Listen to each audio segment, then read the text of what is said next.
I understand that you envision Bitcoin as the base layer for the future financial system so that people won't have to rely on these third-party entities, to these centralized entities like FTX, like Celsius, like all these examples that we saw this year.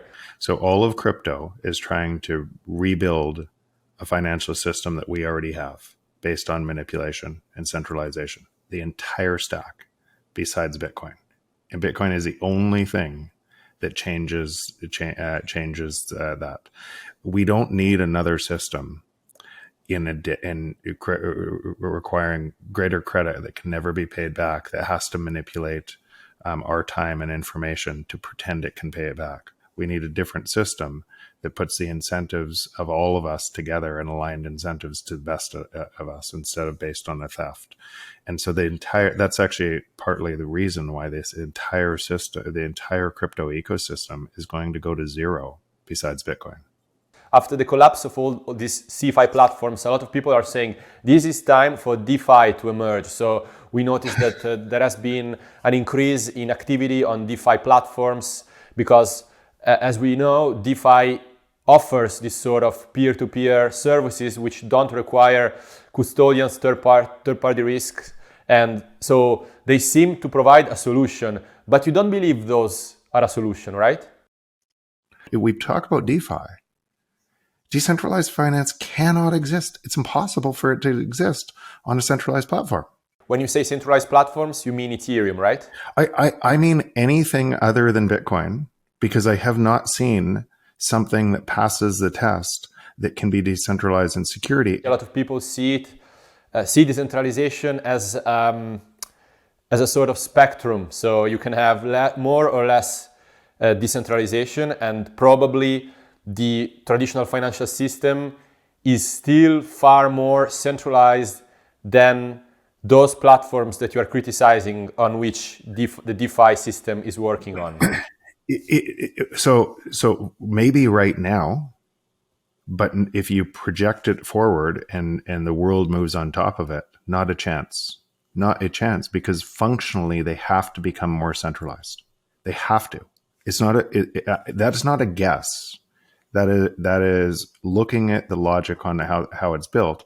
And if you look at Ethereum today, and if you look at how it could be overcome, how the state could just take it over, it's because it has to become more centralized as a function of how the blockchain works. And now let's explain better how Bitcoin is addressing this trilemma, the blockchain trilemma. So you claim that Bitcoin is the perfect protocol for building the future financial system, specifically because it solves two of the three components of the blockchain trilemma, and it doesn't need really to solve the third.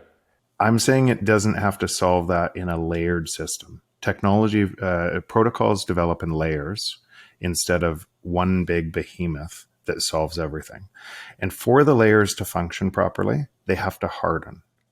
And that means they have to be super, super resistant to any changes at the base layer until the next layer can be built on.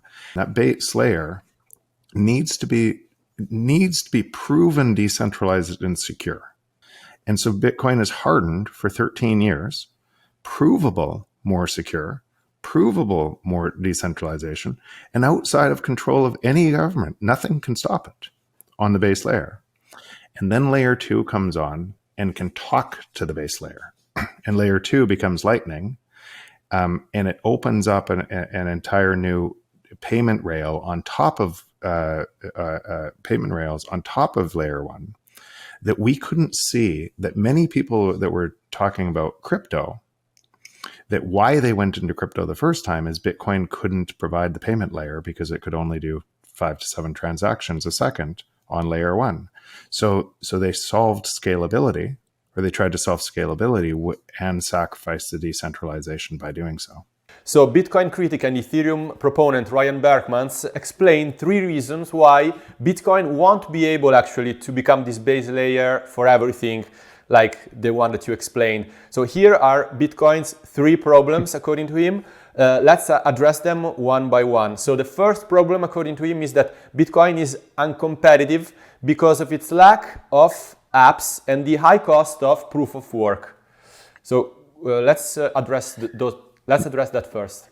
So the high cost of proof of work on the base layer, as we've already talked about, is a feature, not a bug.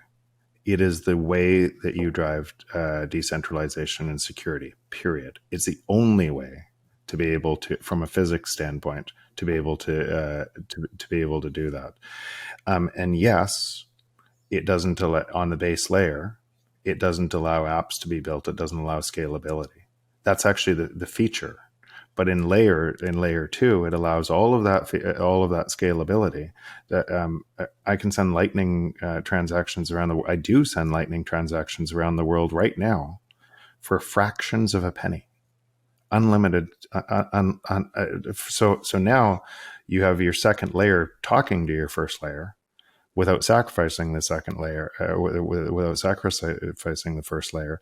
They can build an entire ecosystem on top of that for the lowest cost period. Okay, and a short follow-up question: why there are not so many developers on the Bitcoin blockchain compared to Ethereum, for example? And that's a pretty simple question. So if you had, let's just use block size as an example. Let's say the increasing the block size, you could put more things in that you could build smart contracts in, right? And then that would give a whole bunch of developers a way to build a whole bunch of interesting things on top of your blockchain. So it would empower an entire audience.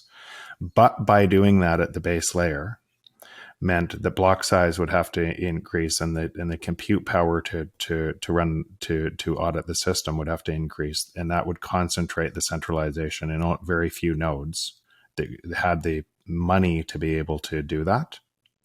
It would be a trade-off.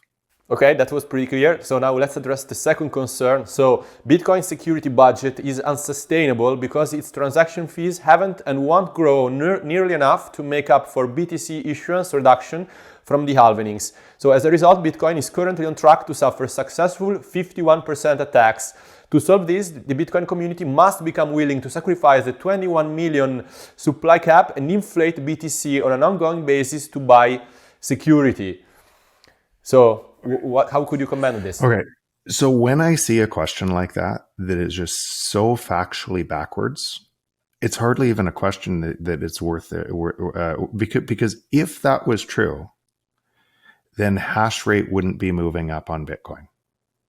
Security wouldn't be increasing, and security wouldn't be increasing on Bitcoin. So if it was easier to attack Bitcoin today, and there was that much power to attack it, then why hasn't it been attacked?